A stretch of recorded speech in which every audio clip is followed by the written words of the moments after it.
What is going on, Weekend Hangover crew? This is your boy Preach bringing you another episode of Couch Scout. Today we are breaking down Ohio State Buckeyes defensive end Chase Young, nicknamed the Predator, by the way. Dope nickname. He is 6'5", 265. His 2017 stats: he played 9 games, 11 solo tackles, 2.5 sacks, 1 forced fumble. 2018 stats: he had 24 solo tackles, 9.5 sacks, and 1 forced fumble. Um, Now, I am going to break down this kid. I am going to tell you, I do believe he is undersized. You guys can hate me all you want once again, but I do believe he's undersized, and the tape proves what I have to say. He gets blocked by tight ends, and it's not just, a chip or anything like that. It is a pure block. I've seen in the Michigan game where he literally got pushed back a good 5 yards. I mean, he just got manhandled by the tight end. It also happened once again in the Northwest game and the Penn State game.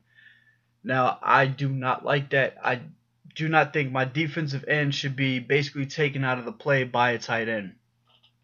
If it is a chip or anything of that nature, then so be it. That happens. But as far as getting fully blocked like that, it just can't happen in my personal opinion. Now, it's not just his undersized that I'm not a big fan of. I'm also not a big fan of his motor. He does not have a high motor whatsoever. He will literally give up, not just on separate plays, on different plays, but he'll literally give up on the play in the middle of the play. If he does not get the pass rush that he wants, the chase down, or going after the quarterback that he wants, he will literally give up. I've seen multiple times where he had the running back literally right in his face. All he had to do was just stick his hand out, just jump on his back, anything of that nature, and he didn't even attempt anything. He actually slowed down and stopped running. All he had to do was literally stick his hand out. That was it. Happened multiple times in that Maryland game, by the way, when they got torched in a running game. And if you're not gonna put your full effort into the running game, then you better put everything you have into that pass rushing game. And I don't see that there either. I've seen multiple times in the pass rushing game where if he got fully blocked, he stayed blocked. He didn't have that high motor to try to get off it or anything of that nature. He just stayed blocked. Now, that also could be because sometimes he does have a tendency to rise his back a little too high when the offensive lineman gets under his pads. Now, I do think he has good hand placement also. I believe he has really good hand placement. He puts the hand exactly where he needs to when he rips inside, when he rips outside, which is basically pretty much his pass rushing moves. He benefits a lot from that wide nine. He either, like I said, he either gets in a wide nine stance and he either fully rips to the outside or swipes to the outside, or he'll put a juke move and swipe back inside, or he has this thing where they call it his famous stunt move, where he pretty much does it all the time, especially at the end of the game. He does it a lot. It has saved them multiple times. I mean, he got the sack in the Penn State game to save the game.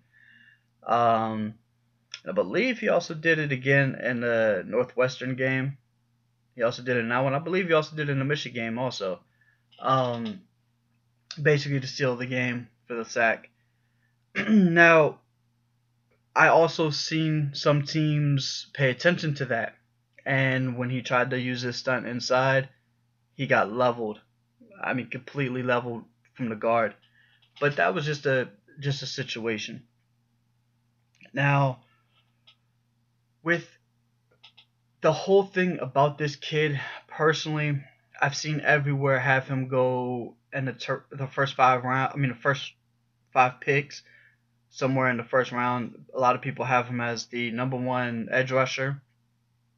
And if you are just going to be a pure edge rusher, which I think he is in my personal opinion, I don't think he's going to be a first round pick.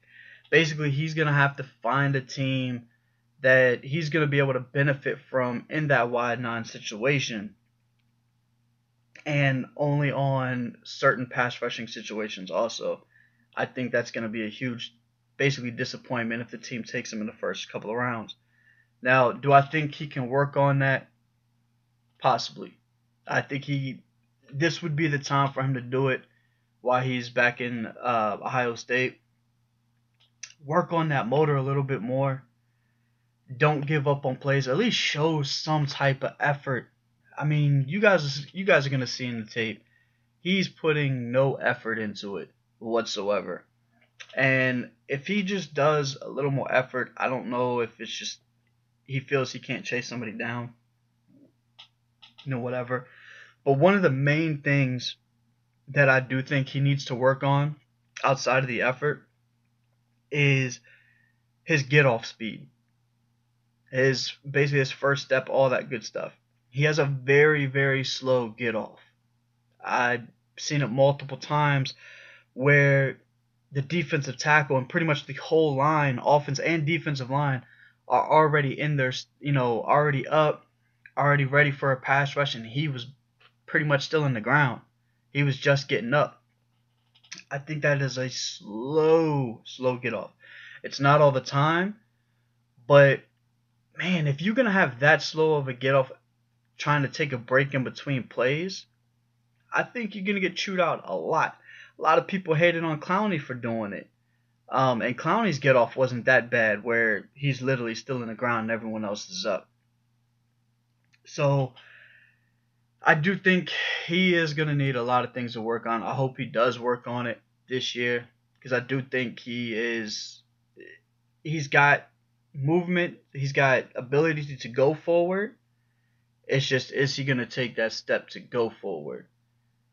That's all in the question. But if you guys like the video, please like it and leave a comment down below. And if you want to see somebody else, want us to talk about somebody else, put it down in the comments below.